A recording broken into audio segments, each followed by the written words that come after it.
The purpose of this research is to provide an introduction about industrial property protection and development, to distinguish the key factor in promoting economic development, to identify the types of intellectual property and notice their differences, to understand the main role of invention, technology, and development, to have an idea of promoting innovations, and lastly, to fully understand the factors that influence innovations.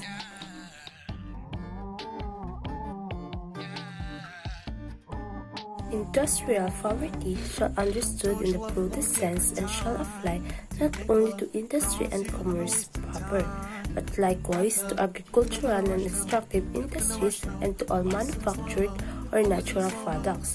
For examples, wine, grain, tobacco leaf, fruit, cattle, minerals, mineral water, beer, flowers, and flour. Industrial property has long been recognized and used by industrialized countries and is being used by an ever-increasing number of developing countries as an important tool of technological and economic development.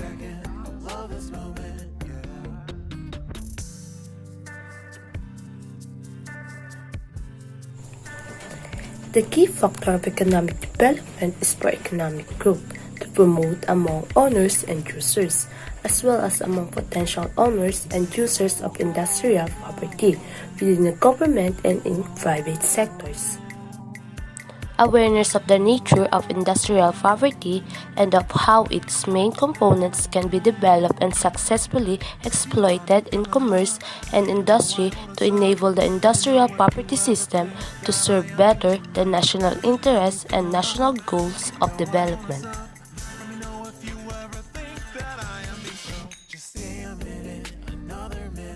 There are these types of intellectual property.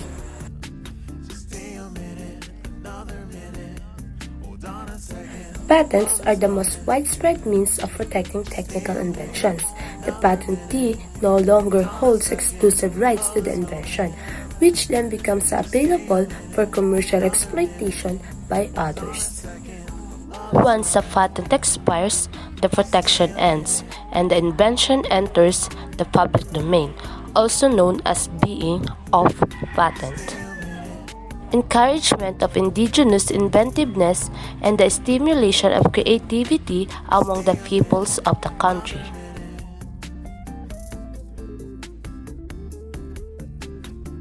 Many developing countries are extremely rich in traditional art and folklore, which stimulates creation of local craftsmanship. These creations usually fall within ambit of the term industrial designs, by providing recognition and material benefits for the creator of an industrial design. An effective system of protection stimulates creative activity. The requirements for acquiring a utility model are less stringent than for patents, while the novelty requirement must always be met. That of inventive theft or non-obviousness may be much less evident or absent altogether.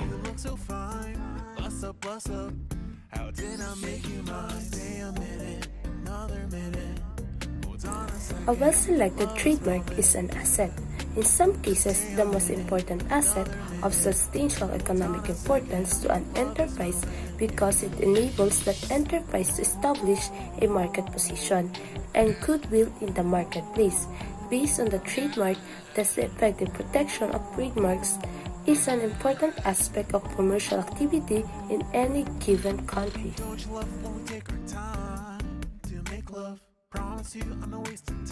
The main role of inventions, technology, and development are for increasing attention, economic progress, to create better opportunities for development of those talents as early as possible.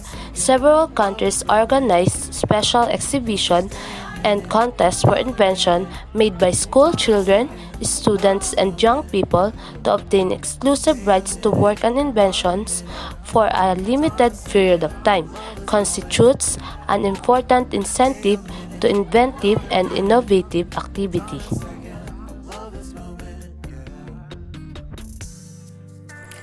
Innovation is often difficult, long, and costly.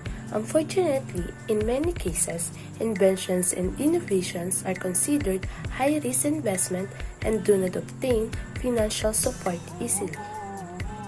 A recent study found that 20% of existing international trade relies on new patents. In a globalizing economy, the competitiveness of industries can only be maintained by continuous innovation.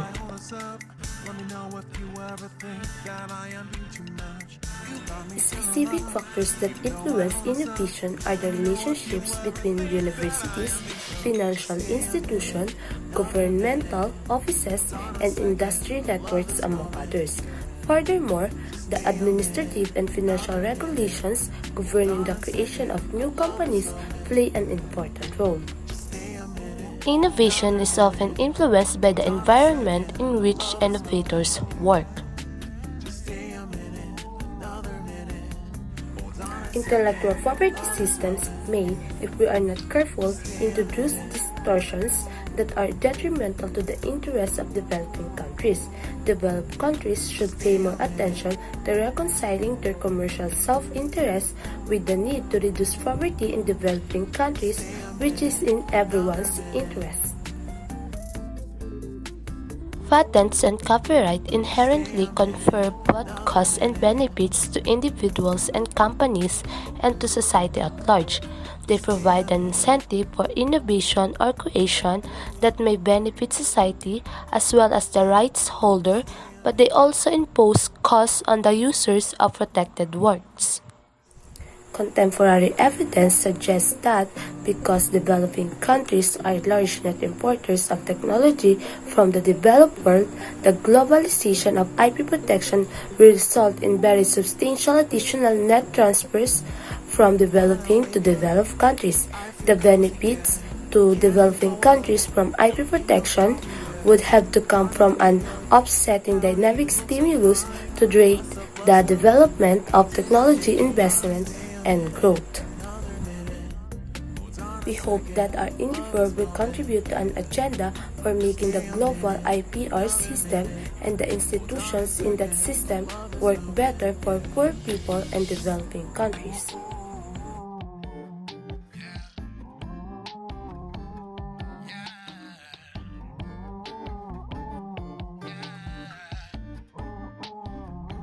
The main goal of intellectual property is to ensure that developing countries could cope up to all developed countries by the means of all its content.